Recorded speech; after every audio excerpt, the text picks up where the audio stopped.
ভাই তুই যেসব লোকের কথা বলছিস তাদেরকে পাওয়া খুব চাপ আছে। আমাদেরকে এমন কিছু লোকের ব্যবস্থা করতে হবে যাদেরকে আমরা হাতের কাছে পেতে পারি। তার মানে বেকার লোকজন, যাদের না আছে চাকরি, না আছে কোনো ভবিষ্যৎ। পাগল নাকি ভাই তুই এসব জিনিস নিয়ে মজা করছিস? মজা করেছি?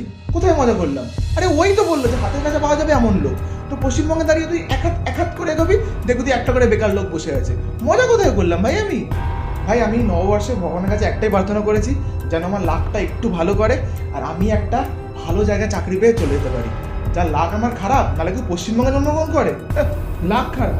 সিরিয়াসলি? এত অবাক হওয়ার কি আছে? এটা তো ও ঠিকই বলেছে যে আমরা সত্যি আনলাকি, নাহলে কেউ পশ্চিমবঙ্গে জন্মগ্রহণ করে। ঠিক বলেছে। আর ওকে জোকিং উইথ মি ভাই, কদিন আগে তোরাই বলছিলি যে আমাদের পশ্চিমবঙ্গে কত বড় বড় মনি হিসেবে জন্মগ্রহণ করেছেন, আমরা কত লাকি এখানে জন্মগ্রহণ করে। কি হয়েছে ভাই তোদের আজকে? ভাই তখনকার ব্যাপার আলাদা। আগেকার পশ্চিমবঙ্গ আর এখনকার পশ্চিমবঙ্গের মধ্যে না অনেক তফাৎ, আকাশ পাতাল তফাৎ। Wow super.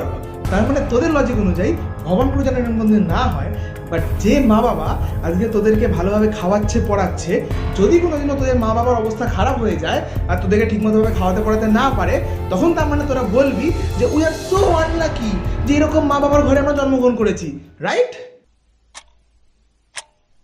কি হলো, কি তুইও তাই বলবি তো?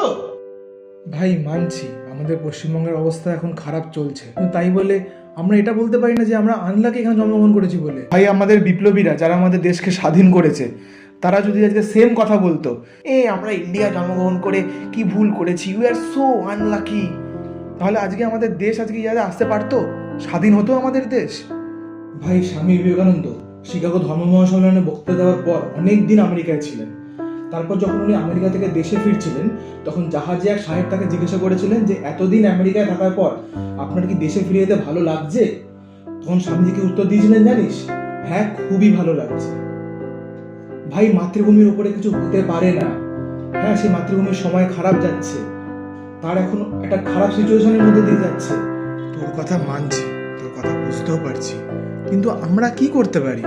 আমাদের সবাইকে একজোট হতে হবে, এই খারাপ সময়টার বিরুদ্ধে লড়তে জানতে হবে, লড়তে হবে। ছেড়ে চলে যাবো বা নিজেকে আনলাকি বলবো এখানে জন্মগ্রহণ করেছি বলে? ভাই তুই তখন বলছিলি না যে ভগবানের কাছে আশীর্বাদ চেয়েছি যাতে ভগবান আমাকে নতুন চাকরি দেয়, ভালো চাকরি দেয়, বাইরে চলে যেতে পারি। ভাই ভগবানের কাছে নববর্ষে একটাই আশীর্বাদ চা, যেন মানুষের মতো মানুষ হতে পারি। ভালোই হতো সেই দিনগুলো ধীরে